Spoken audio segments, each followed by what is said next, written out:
vamos agora ouvir o deputado federal Pedro Campos, deputado por Pernambuco, e está à frente, né? Estamos aí na luta para a criação da Frente Parlamentar em Defesa do Velho Chico. Muito obrigado, agradeço por ter aceitado o convite de vir para cá falar um pouquinho conosco, parabenizar por sua atuação, assim que se elegeu, quis saber, quis entender o que estava acontecendo com relação à gestão de recursos hídricos no país. Eu passei uma lista para ele, a questão do PL 4546, um monte de coisa, e é um deputado que nós temos livre acesso ao gabinete, aos assessores, para tratar das coisas relacionadas à gestão dos recursos hídricos e ao Velho Chico. Muito obrigado pela sua presença, 12 minutos também. Bom dia a todas e todos aqui presentes. Agradecer a Maciel o convite para estar participando aqui do ENCOB e dessa mesa específica sobre o Comitê de Bacia do Rio São Francisco. Também parabenizar a todos que vieram antes pelas falas, Elias, Poliana, Rosa, Lívia e Anselmo. Também saudar todo o povo da Bacia do São Francisco, em nome da nossa amiga Cícera e também de Ita, que vem fazendo um trabalho bonito lá no Comitê do Rio Pajeú. Quando eu tive a oportunidade, ainda durante a campanha, de tratar com o Maciel sobre questões relacionadas a recursos hídricos e sobre também questões relacionadas especificamente ao Rio São Francisco, e aí Maciel falou do PL 4546 e de outra coisa, eu imagino que todos nós estávamos ainda numa posição de quem joga na defesa, na retranca, de achar que a gente precisava se defender de talvez iniciativas que iriam de encontro ao avanço que nós desejamos para a gestão de recursos hídricos no país. Mas graças a Deus, Maciel, de lá para cá, eu acho que a gente saiu um pouco da defesa e andou um pouco mais para o ataque, de poder estar nesse momento aqui, discutindo não os retrocessos que podem acontecer na gestão de recursos hídricos, mas sim os avanços que nós desejamos promover. E eu queria começar essa fala contando uma história para vocês. Uma história que aconteceu comigo quando eu assumi o meu mandato. Eu estava assumindo o primeiro mandato agora e um colega que tinha sido deputado federal por 40 anos, 10 mandatos, era o decano da casa lá de Pernambuco e das margens do São Francisco também, nosso grande Gonzaga patriota, foi conversar comigo no meu gabinete e disse: Pedro, você está chegando agora e eu queria conversar com vocês para dar algumas sugestões. Inclusive eu estou trazendo aqui um livro que tem um monte de projeto bom, que não deu tempo da gente aprovar. Ele passou 40 anos como deputado federal e disse: tem um monte de projeto bom que não deu tempo da gente aprovar. Aí começou a falar dos projetos, aí disse: tem um projeto aqui que eu lutei muito por isso. A criação do Estado do São Francisco. Eu não sei se todo mundo aqui conhece essa história ou não. A criação do Estado do São Francisco. A gente pegava a Bahia, o São Francisco corta a Bahia, tem um pedaço que fica na margem esquerda, aquilo ali virava o Estado do São Francisco.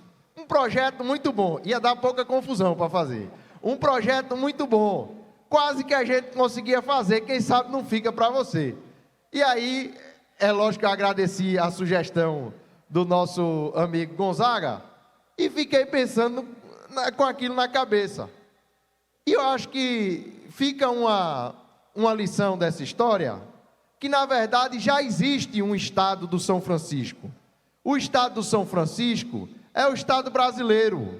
O São Francisco é o rio da integração nacional. É o rio que junta do Sudeste, Centro-Oeste, Nordeste e que tem o carinho de todo o Brasil, que conhece muito bem o Velho Chico. E a partir dessa visão de um São Francisco que une, que junta, iniciamos a discussão de uma frente parlamentar também do Rio São Francisco, para a gente poder utilizar esse grande vetor das águas para juntar deputados para discutir esse território tão importante.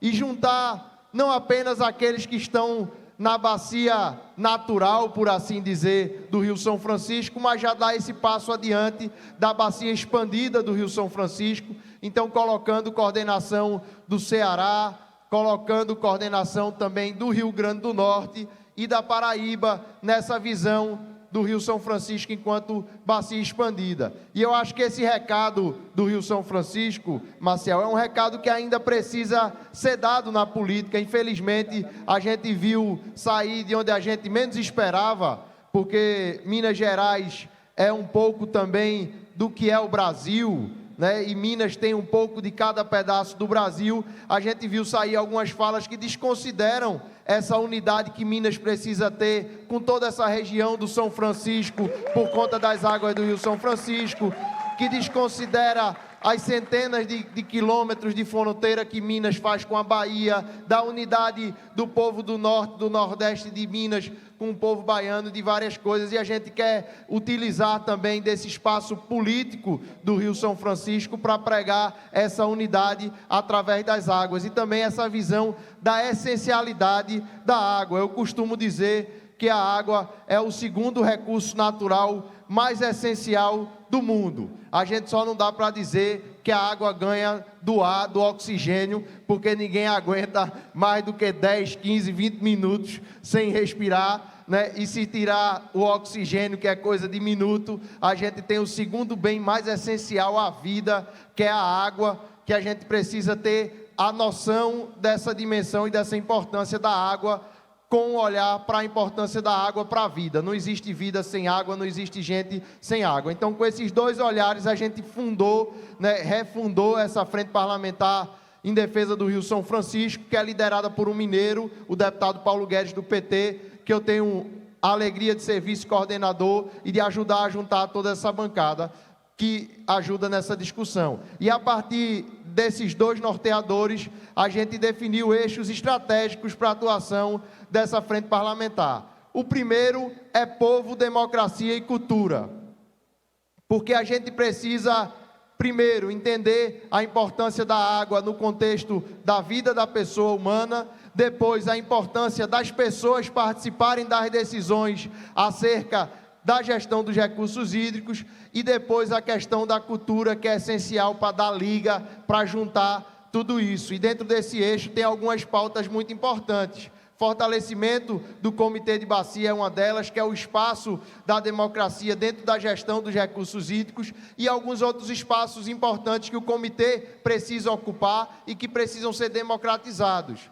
Entre eles, o Conselho Gestor da transposição do Rio São Francisco, já que a transposição do Rio São Francisco é o trecho mais antropizado do rio, é o trecho onde o homem acaba mandando, às vezes, muito mais do que a própria natureza. Então nada mais justo do que ter a recriação do Conselho Gestor e ter a presença do comitê para garantir a escuta dos povos que fazem parte daquela área da bacia do São Francisco.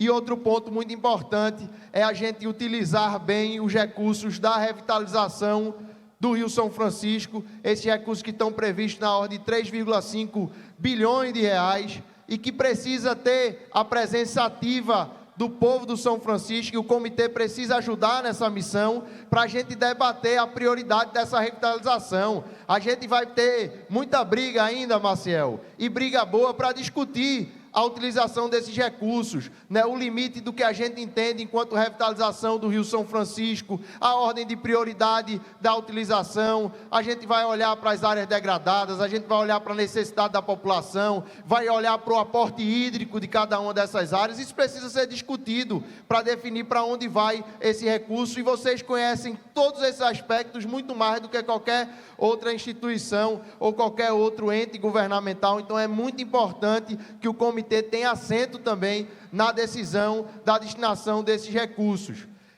Quando a gente avança para o segundo eixo, depois de olhar para toda essa questão do povo, da democracia e da importância da cultura, a gente vai falar do cuidado com o meio ambiente e da especificidade também da questão do saneamento, que a gente sabe que é uma questão muito importante. Dentro desse eixo tem algumas ações que o comitê já vem discutindo também com a frente parlamentar. Entre elas tem o PL que eu sou relator na Comissão de Integração Nacional do Zoneamento Econômico e Ecológico da Caatinga, que é muito importante a gente preservar o bioma da Caatinga, das alternativas do desenvolvimento econômico para o povo da Caatinga, para a gente conseguir preservar essa parte também da bacia hidrográfica do Rio São Francisco. Dentro desse eixo, a gente vem acompanhando também toda essa questão vinculada às mudanças no setor de saneamento. Eu sou engenheiro civil, sou concursado da Companhia Pernambucana de Saneamento e venho acompanhando, né, em todo o Brasil essa questão das mudanças que foram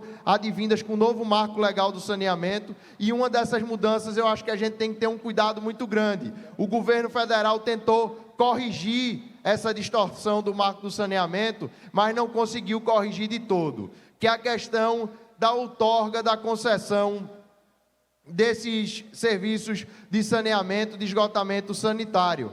A gente viu, por muitas vezes, outorgas vultuosas, todo o estado de Alagoas viu isso, e não viu o retorno dessas outorgas para a pauta do saneamento, para os investimentos de abastecimento de água e tantas questões que são importantes nesse sentido. Hoje, pelo decreto que foi feito pelo governo Lula, ele já não permite mais uma disputa em termos de outorga, não vai ser a disputa de quem paga mais, mas a disputa de quem cobra menos do cliente no abastecimento da água, mas aí ele ainda prevê a possibilidade de outorga nessas concessões e a gente precisa estar muito atento em relação a essa questão. E o terceiro ponto que a gente traz é o ponto também do desenvolvimento econômico da Bacia do São Francisco. Tem muitas ações importantes sendo discutidas hoje no Congresso Nacional, de fomento às energias renováveis, da gente poder também regulamentar o mercado de crédito de carbono, fomentar a bioeconomia, fomentar o turismo também. Eu tive a oportunidade de relatar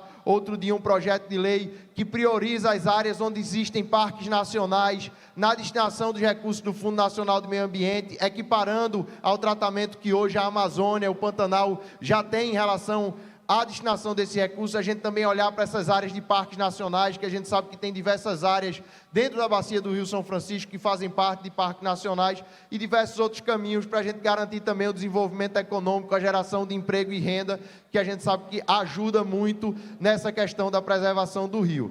E por último, dizer que eu, como bem disse Maciel, nosso mandato está de portas abertas para discutir gestão de recursos hídricos, fortalecimento da participação da população nesse tema tão importante, e vocês vão contar, não digo feito Gonzaga, que passou por 40 anos, mas pelos próximos 4 anos, pelo menos, vocês vão contar com a nossa militância, com a nossa luta, ao lado de todos que querem melhorar a gestão de recursos hídricos no Brasil. Muito obrigado e um grande abraço.